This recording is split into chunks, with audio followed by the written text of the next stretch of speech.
بسم الله الرحمن الرحيم. يا أيها الذين آمنوا أوفوا بالعقود. أحلت لكم بهيمة الأنعام إلا ما يتلى عليكم غير محل الصيد وأنتم حرم، إن الله يحكم ما يريد. يا أيها الذين آمنوا لا تحلوا شعائر الله ولا الشهر الحرام ولا الهدي ولا القلائد ولا آمين البيت الحرام يبتغون فضلا من ربهم ورضوانا. وإذا حللتم فاصطادوا، ولا يجرمنكم شنآن قوم أن صدوكم عن المسجد الحرام أن تعتدوا. وتعاونوا على البر والتقوى ولا تعاونوا على الإثم والعدوان، واتقوا الله إن الله شديد العقاب. حرمت عليكم الميتة والدم ولحم الخنزير وما أهل لغير الله به،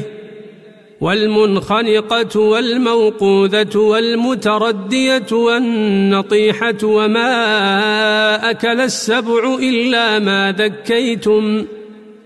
وما ذبح على النصب، وأن تستقسموا بالأزلام، ذلكم فسق. اليوم يئس الذين كفروا من دينكم فلا تخشوهم واخشون. اليوم أكملت لكم دينكم وأتممت عليكم نعمتي ورضيت لكم الإسلام دينا. فمن اضطر في مخمصة غير متجانف لإثم فإن الله غفور رحيم. يسألونك ماذا أحل لهم، قل أحل لكم الطيبات وما علمتم من الجوارح مكلبين تعلمونهن مما علمكم الله، فكلوا مما أمسكن عليكم واذكروا اسم الله عليه واتقوا الله إن الله سريع الحساب. اليوم أحل لكم الطيبات وطعام الذين أوتوا الكتاب حل لكم وطعامكم حل لهم، والمحصنات من المؤمنات والمحصنات من الذين أوتوا الكتاب من قبلكم إذا آتيتموهن أجورهن محصنين غير مسافحين ولا متخذي أخدان، ومن يكفر بالإيمان فقد حبط عمله وهو في الآخرة من الخاسرين. يا أيها الذين آمنوا إذا قمتم إلى الصلاة فاغسلوا وجوهكم وأيديكم إلى المرافق وامسحوا برؤوسكم وأرجلكم إلى الكعبين، وإن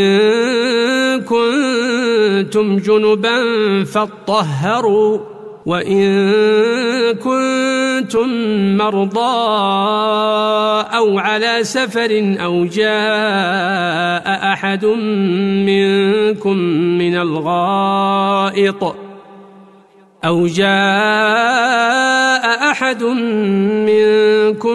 من الغائط أو لامستم النساء فلم تجدوا ماء فتيمموا صعيدا طيبا فامسحوا بوجوهكم وأيديكم منه، ما يريد الله ليجعل عليكم من حرج ولكن يريد ليطهركم وليتم نعمته عليكم لعلكم تشكرون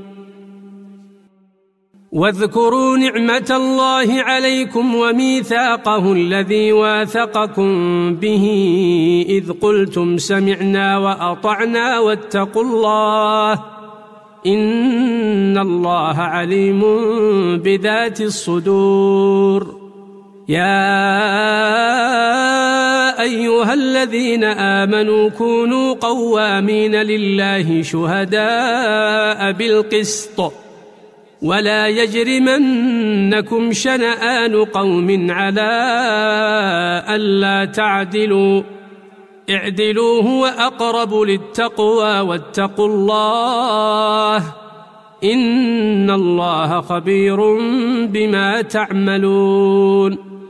وعد الله الذين آمنوا وعملوا الصالحات لهم مغفرة وأجر عظيم والذين كفروا وكذبوا بآياتنا أولئك أصحاب الجحيم يا أيها الذين آمنوا اذكروا نعمة الله عليكم إذ هم قوم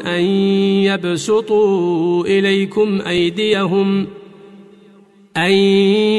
يبسطوا إليكم أيديهم فكف أيديهم عنكم واتقوا الله وعلى الله فليتوكل المؤمنون ولقد أخذ الله ميثاق بني إسرائيل وبعثنا منهم 12 نقيبا وقال الله إني معكم لئن أقمتم الصلاة وآتيتم الزكاة وآمنتم برسلي وعزرتموهم وأقرضتم الله قرضا حسنا لأكفرن عنكم سيئاتكم ولأدخلنكم جنات تجري من تحتها الأنهار فمن كفر بعد ذلك منكم فقد ضل سواء السبيل فبما نقضهم ميثاقهم لعناهم وجعلنا قلوبهم قاسية يحرفون الكلم عن مواضعه ونسوا حظا مما ذكروا به ولا تزال تطلع على خائنة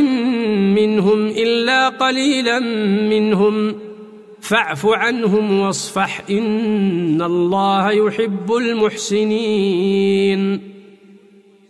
ومن الذين قالوا إنا نصارى أخذنا ميثاقهم فنسوا حظا مما ذكروا به فأغرينا بينهم العداوة والبغضاء إلى يوم القيامة وسوف ينبئهم الله بما كانوا يصنعون يا أهل الكتاب قد جاءكم رسولنا يبين لكم كثيرا مما كنتم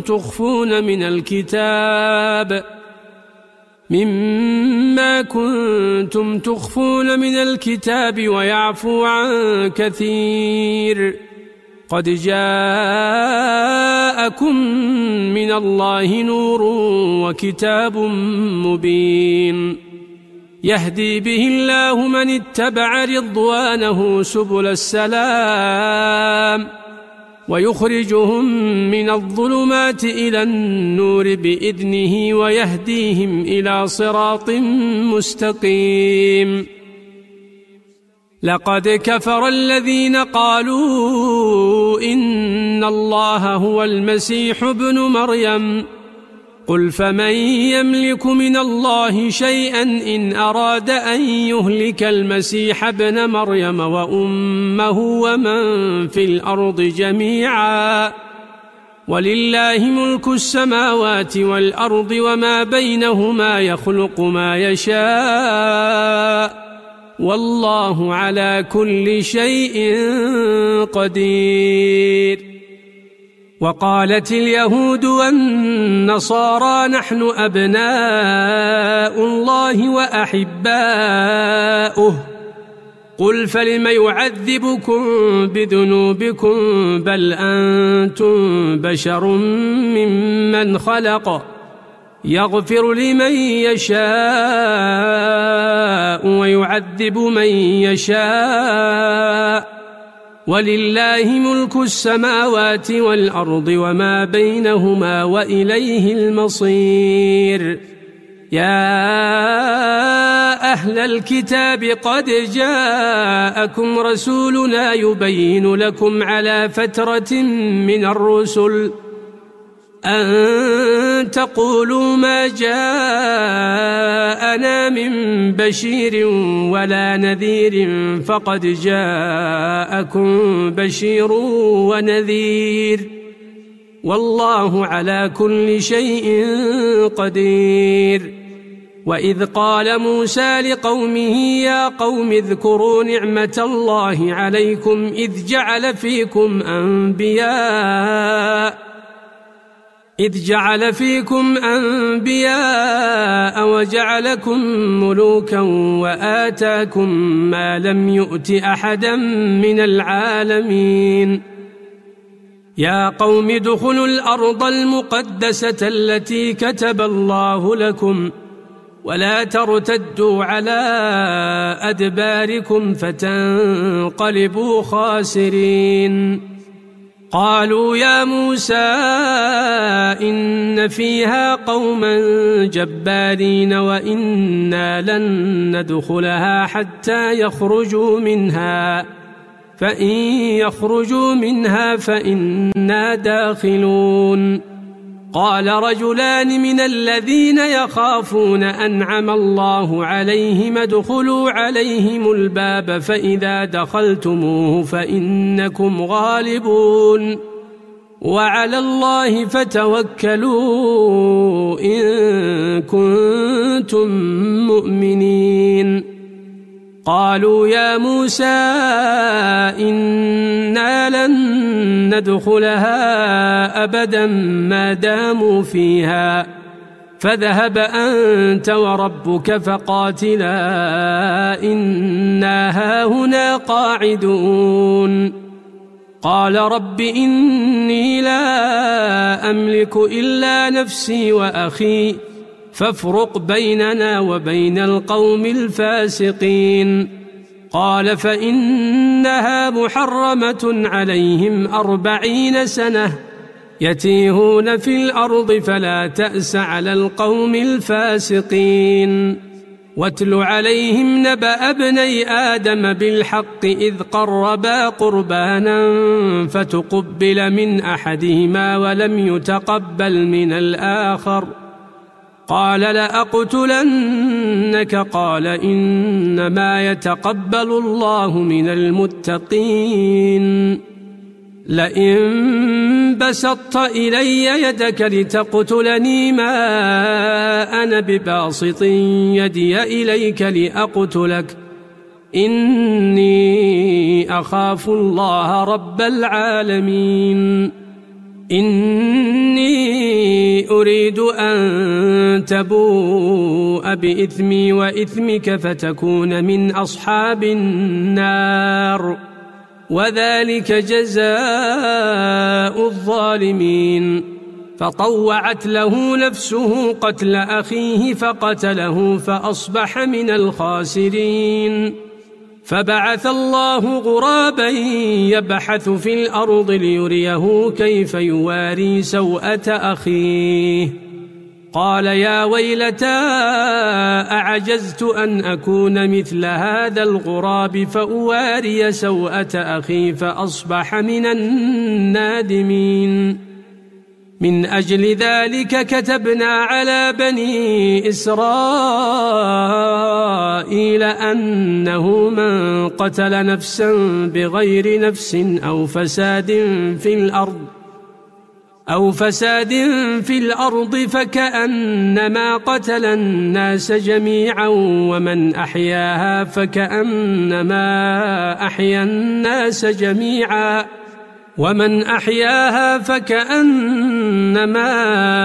الناس جميعا ولقد جاءتهم رسلنا بالبينات ثم إن كثيرا منهم بعد ذلك في الأرض لمسرفون إنما جزاء الذين يحاربون الله ورسوله ويسعون في الأرض فسادا أن يقتلوا أو يصلبوا أو تقطع أيديهم وأرجلهم من خلاف أو ينفوا من الأرض ذلك لهم خزي في الدنيا ولهم في الآخرة عذاب عظيم إلا الذين تابوا من قبل أن تقدروا عليهم فاعلموا أن الله غفور رحيم يا أيها الذين آمنوا اتقوا الله وابتغوا إليه الوسيلة وجاهدوا في سبيله لعلكم تفلحون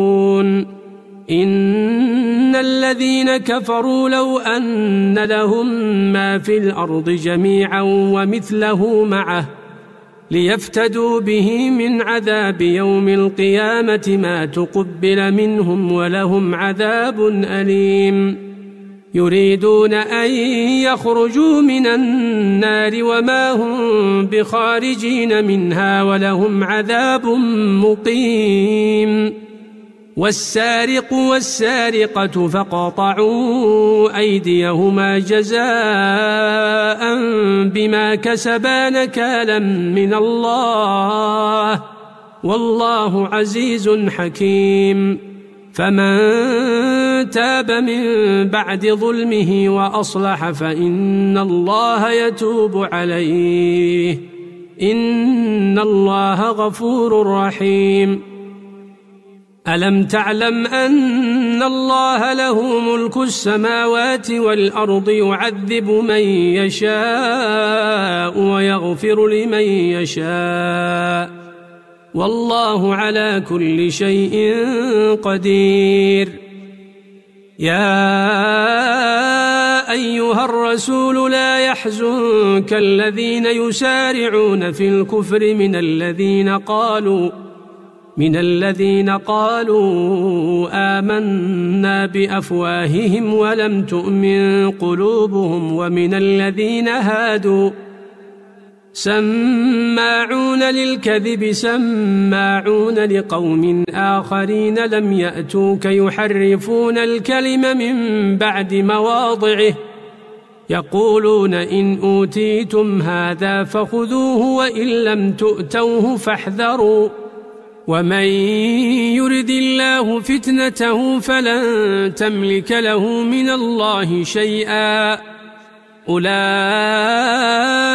الذين لم يرد الله أن يطهر قلوبهم لهم في الدنيا خزي ولهم في الآخرة عذاب عظيم سماعون للكذب أكالون للسحت فإن جاءوك فاحكم بينهم أو أعرض عنهم وإن تعرض عنهم فلن يضروك شيئا وإن حكمت فاحكم بينهم بالقسط إن الله يحب المقسطين وكيف يحكمونك وعندهم التوراة فيها حكم الله ثم يتولون من بعد ذلك وما أولئك بالمؤمنين إنا أنزلنا التوراة فيها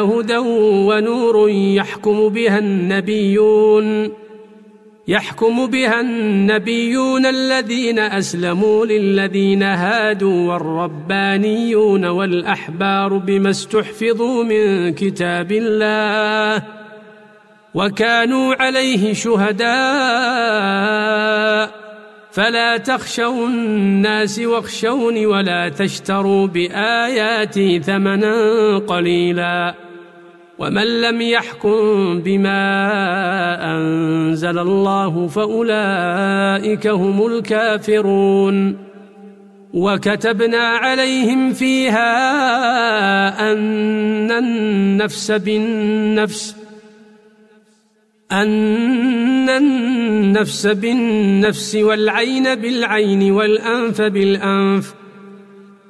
والعين بالعين والأنف بالأنف والأذن بالأذن والسن بالسن والجروح قصاص فمن تصدق به فهو كفارة له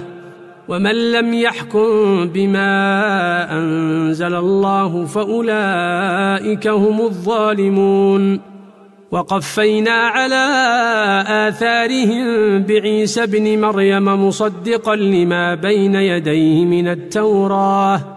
وآتيناه الإنجيل فيه هدى ونور ومصدقا لما بين يديه من التوراة وهدى وموعظة للمتقين وليحكم أهل الإنجيل بما أنزل الله فيه ومن لم يحكم بما أنزل الله فأولئك هم الفاسقون وأنزلنا إليك الكتاب بالحق مصدقا لما بين يديه من الكتاب ومهيمنا عليه فاحكم بينهم بما أنزل الله ولا تتبع أهواءهم عما جاءك من الحق لكل جعلنا منكم شرعة ومنهاجا ولو شاء الله لجعلكم أمة واحدة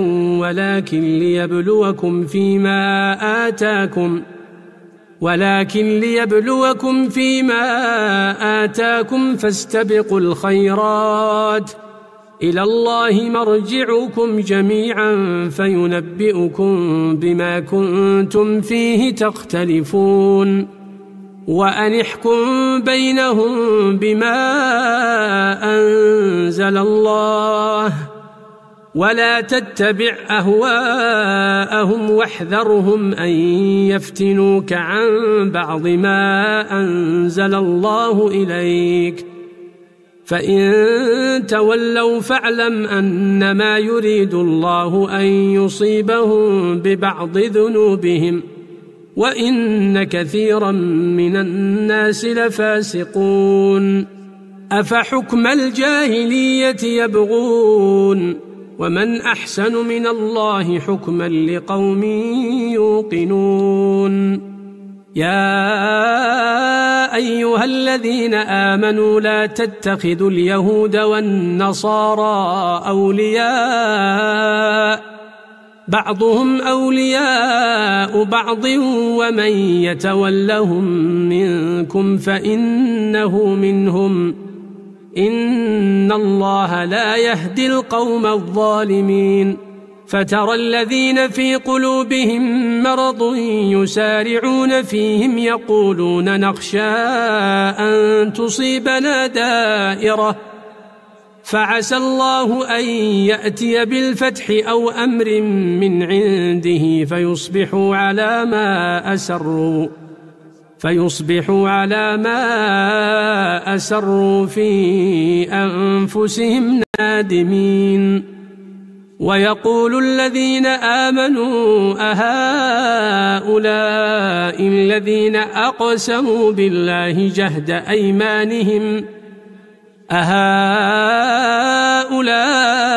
الذين أقسموا بالله جهد أيمانهم إنهم لمعكم حبطت أعمالهم فأصبحوا خاسرين يا أيها الذين آمنوا من يرتد منكم عن دينه فسوف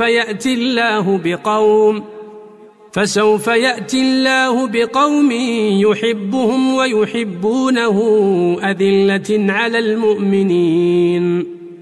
أذلة على المؤمنين أعزة على الكافرين يجاهدون في سبيل الله ولا يخافون لومة لائم ذلك فضل الله يؤتيه من يشاء والله واسع عليم إنما وليكم الله ورسوله والذين آمنوا الذين يقيمون الصلاة ويؤتون الزكاة وهم راكعون ومن يتول الله ورسوله والذين آمنوا فإن حزب الله هم الغالبون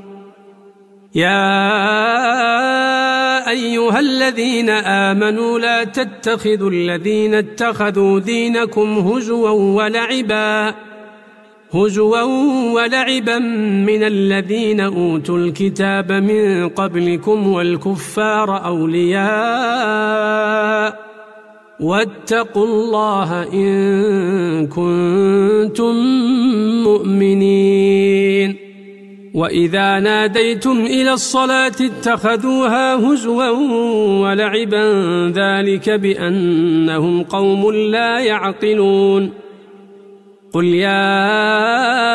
أهل الكتاب هل تنقمون منا إلا أن آمنا بالله وما أنزل إلينا وما أنزل من قبل وأن أكثركم فاسقون قل هل أنبئكم بشر من ذلك مثوبة عند الله من لعنه الله وغضب عليه وجعل منهم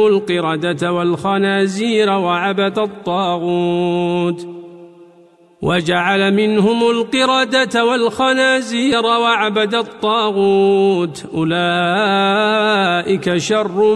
مكانا وأضل عن سواء السبيل وإذا جاءوكم قالوا آمنا وقد دخلوا بالكفر وهم قد خرجوا به والله أعلم بما كانوا يكتمون وترى كثيرا منهم يسارعون في الإثم والعدوان وأكلهم السحت لبئس ما كانوا يعملون لولا ينهاهم الربانيون والأحبار عن قولهم الإثم وأكلهم السحت لبئس ما كانوا يصنعون وقالت اليهود يد الله مغلولة غلت أيديهم ولعنوا بما قالوا بل يداه مبسوطتان ينفق كيف يشاء وليزيدن كثيرا منهم ما أنزل إليك من ربك طغيانا وكفرا وألقينا بينهم العداوة والبغضاء إلى يوم القيامة كلما أوقدوا نارا للحرب أطفأها الله ويسعون في الأرض فسادا والله لا يحب المفسدين ولو أن أهل الكتاب آمنوا واتقوا لكفرنا عنهم سيئاتهم ولأدخلناهم جنات النعيم ولو أنهم أقاموا التوراة والإنجيل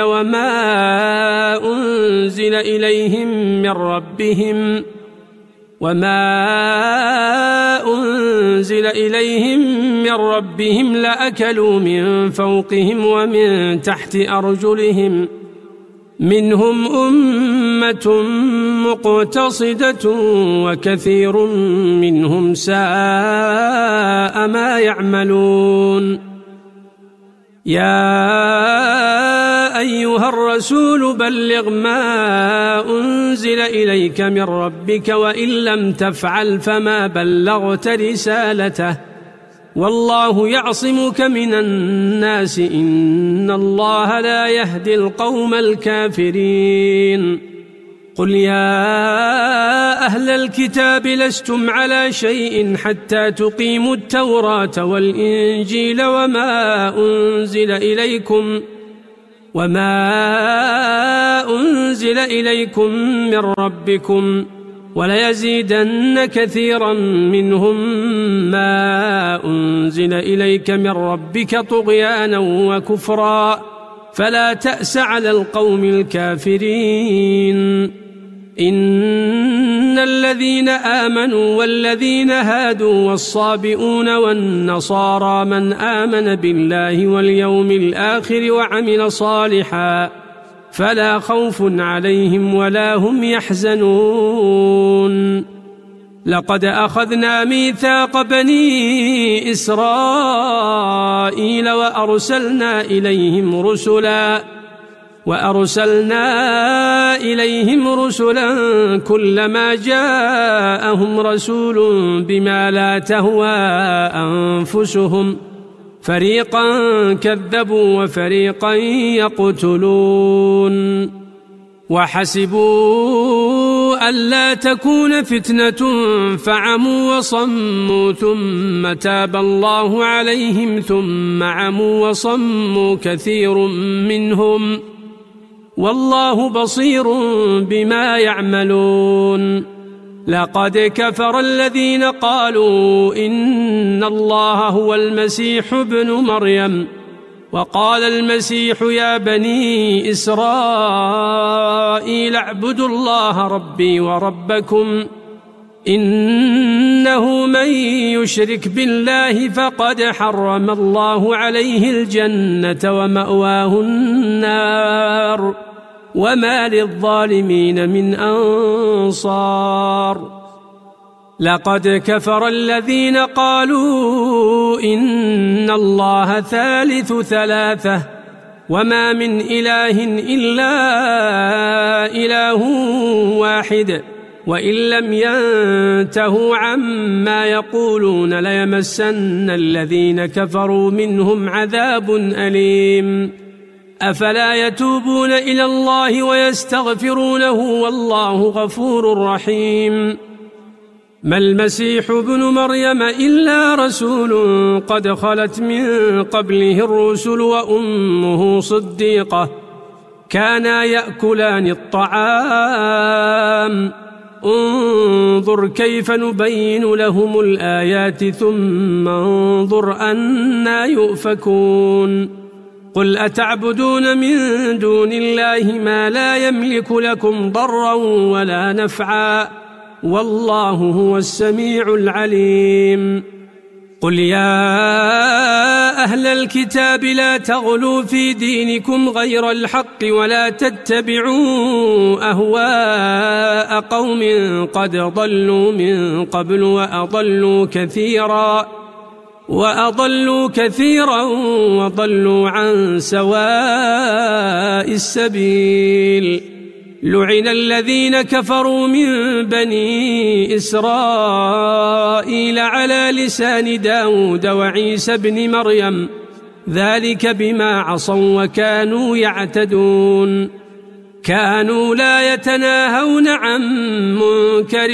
فعلوه لبئس ما كانوا يفعلون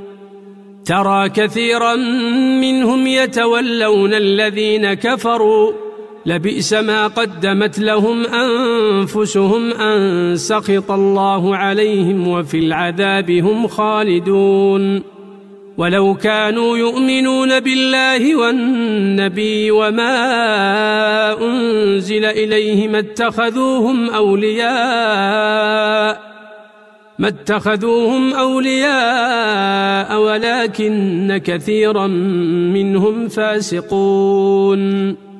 لتجدن أشد الناس عداوة للذين آمنوا اليهود والذين أشركوا ولتجدن أقربهم مودة للذين آمنوا الذين قالوا إنا نصارى ذلك بأن منهم قسيسين ورهبانا وأنهم لا يستكبرون وإذا سمعوا ما أنزل إلى الرسول ترى أعينهم تفيض من الدمع مما عرفوا من الحق يقولون ربنا آمنا فاكتبنا مع الشاهدين وما لنا لا نؤمن بالله وما جاءنا من الحق ونطمع أن يدخلنا ربنا مع القوم الصالحين فأثابهم الله بما قالوا جنات تجري من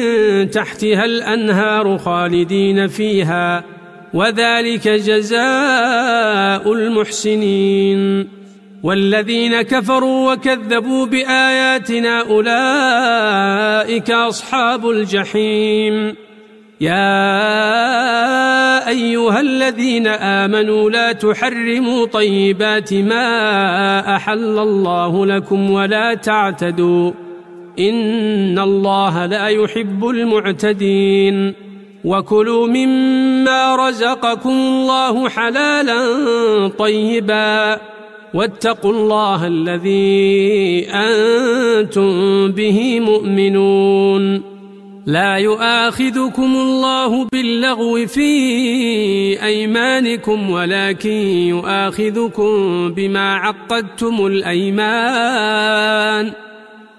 ولكن يؤاخذكم بما عقدتم الأيمان فكفارته إطعام 10 مساكين من أوسط ما تطعمون أهليكم أو كسوتهم أو تحرير رقبة فمن لم يجد فصيام 3 أيام ذلك كفارة أيمانكم إذا حلفتم واحفظوا أيمانكم كذلك يبين الله لكم آياته لعلكم تشكرون يا أيها الذين آمنوا إنما الخمر والميسر والأنصاب والأزلام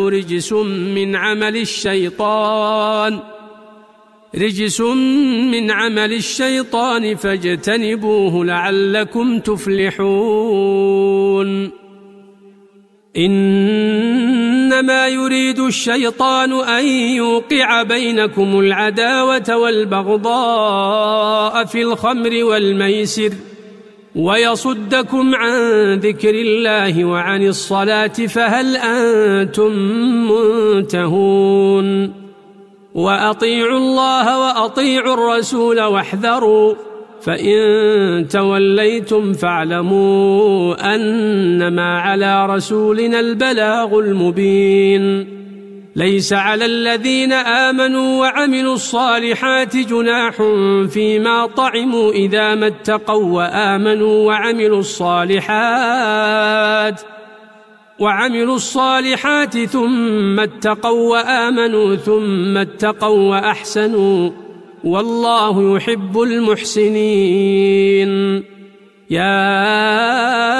أيها الذين آمنوا ليبلونكم الله بشيء من الصيد تناله أيديكم ورماحكم ليعلم الله من يخافه بالغيب فمن اعتدى بعد ذلك فله عذاب أليم يا أيها الذين آمنوا لا تقتلوا الصيد وأنتم حرم ومن قتله منكم متعمدا فجزاء مثل ما قتل من النعم يحكم به ذوى عدل منكم هديا بالغ الكعبة أو كفارة طعام مساكين أو عدل ذلك صياما ليذوق وبال أمره عفى الله عما سلف ومن عاد فينتقم الله منه والله عزيز ذو انتقام. أحل لكم صيد البحر وطعامه متاعا لكم وللسيارة وحرم عليكم صيد البر ما دمتم حرما واتقوا الله الذي إليه تحشرون. جعل الله الكعبة البيت الحرام قياما للناس والشهر الحرام والهدي والقلائد ذلك لتعلموا أن الله يعلم ما في السماوات وما في الأرض وأن الله بكل شيء عليم. اعلموا أن الله شديد العقاب وأن الله غفور رحيم. ما على الرسول إلا البلاغ والله يعلم ما تبدون وما تكتمون.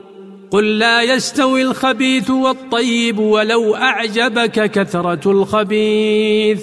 فاتقوا الله يا أولي الألباب لعلكم تفلحون. يا أيها الذين آمنوا لا تسألوا عن أشياء إن تبد لكم تسؤكم وإن تسألوا عنها حين ينزل القرآن تبد لكم عفى الله عنها والله غفور حليم. قد سألها قوم من قبلكم ثم أصبحوا بها كافرين. ما جعل الله من بحيرة ولا سائبة ولا وصيلة ولا حام ولكن الذين كفروا يفترون على الله الكذب وأكثرهم لا يعقلون. وإذا قيل لهم تعالوا إلى ما أنزل الله وإلى الرسول قالوا حسبنا ما وجدنا عليه آباءنا أولو كان آباؤهم لا يعلمون شيئا ولا يهتدون. يا أيها الذين آمنوا عليكم أنفسكم لا يضركم من ضل إذا اهتديتم إلى الله مرجعكم جميعا فينبئكم بما كنتم تعملون. يا أيها الذين آمنوا شهادة بينكم إذا حضر أحدكم الموت حين الوصية اثنان ذوى عدل منكم أو آخران من غيركم إن أنتم ضربتم في الأرض فأصابتكم مصيبة الموت تحبسونهما من بعد الصلاة فيقسمان بالله إن ارتبتم لا نشتري به ثمنا ولو كان ذا قربى ولا نكتم شهادة الله إنا إذا لمن الآثمين. فإن عثر على أنهما استحقا إثما فآخران يقومان مقامهما من الذين استحق عليهم الأوليان فيقسمان بالله لشهادتنا أحق من شهادتهما وما اعتدينا إنا إذا لمن الظالمين. ذلك أدنى أن يأتوا بالشهادة على وجهها أو يخافوا أن ترد أيمان بعد أيمانهم واتقوا الله واسمعوا والله لا يهدي القوم الفاسقين. يوم يجمع الله الرسل فيقول ماذا أجبتم قالوا لا علم لنا إنك أنت علام الغيوب.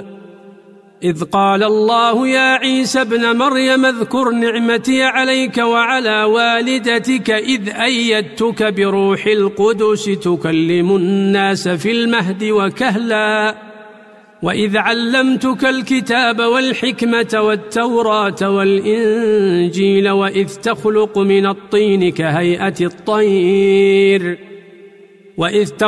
من الطين كهيئة الطير بإذني فتنفخ فيها فتكون طيرا بإذني وتبرئ الأكمه والأبرص بإذني وإذ تخرج الموتى بإذني وإذ كففت بني إسرائيل عنك إذ جئتهم بالبينات فقال الذين كفروا منهم إن هذا إلا سحر مبين وإذ أوحيت إلى الحوارين أن آمنوا بي وبرسولي قالوا آمنا واشهد بأننا مسلمون إذ قال الحواريون يا عيسى ابن مريم هل يستطيع ربك أن ينزل علينا مائدة من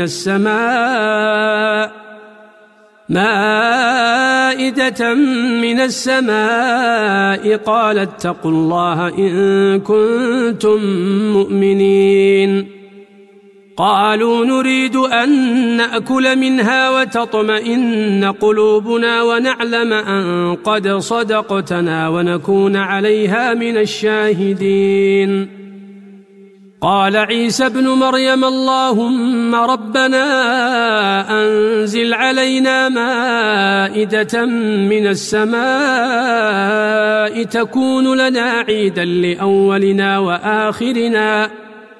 تكون لنا عيدا لأولنا وآخرنا وآية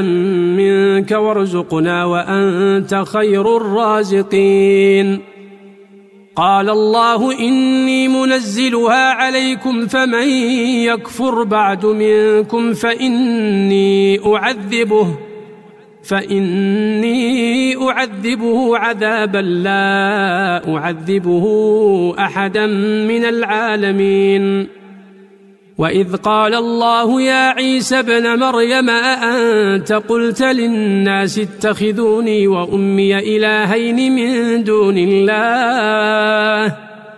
قال سبحانك ما يكون لي أن أقول ما ليس لي بحق إن كنت قلته فقد علمته تعلم ما في نفسي ولا أعلم ما في نفسك إنك أنت علام الغيوب ما قلت لهم إلا ما أمرتني به أن اعبدوا الله ربي وربكم وكنت عليهم شهيدا ما دمت فيهم فلما توفيتني كنت أنت الرقيب عليهم وأنت على كل شيء شهيد إن تعذبهم فإنهم عبادك وإن تغفر لهم فإنك أنت العزيز الحكيم قال الله هذا يوم ينفع الصادقين صدقهم لهم جنات تجري من تحتها الأنهار خالدين فيها أبدا رضي الله عنهم ورضوا عنه ذلك الفوز العظيم لله ملك السماوات والأرض وما فيهن وهو على كل شيء قدير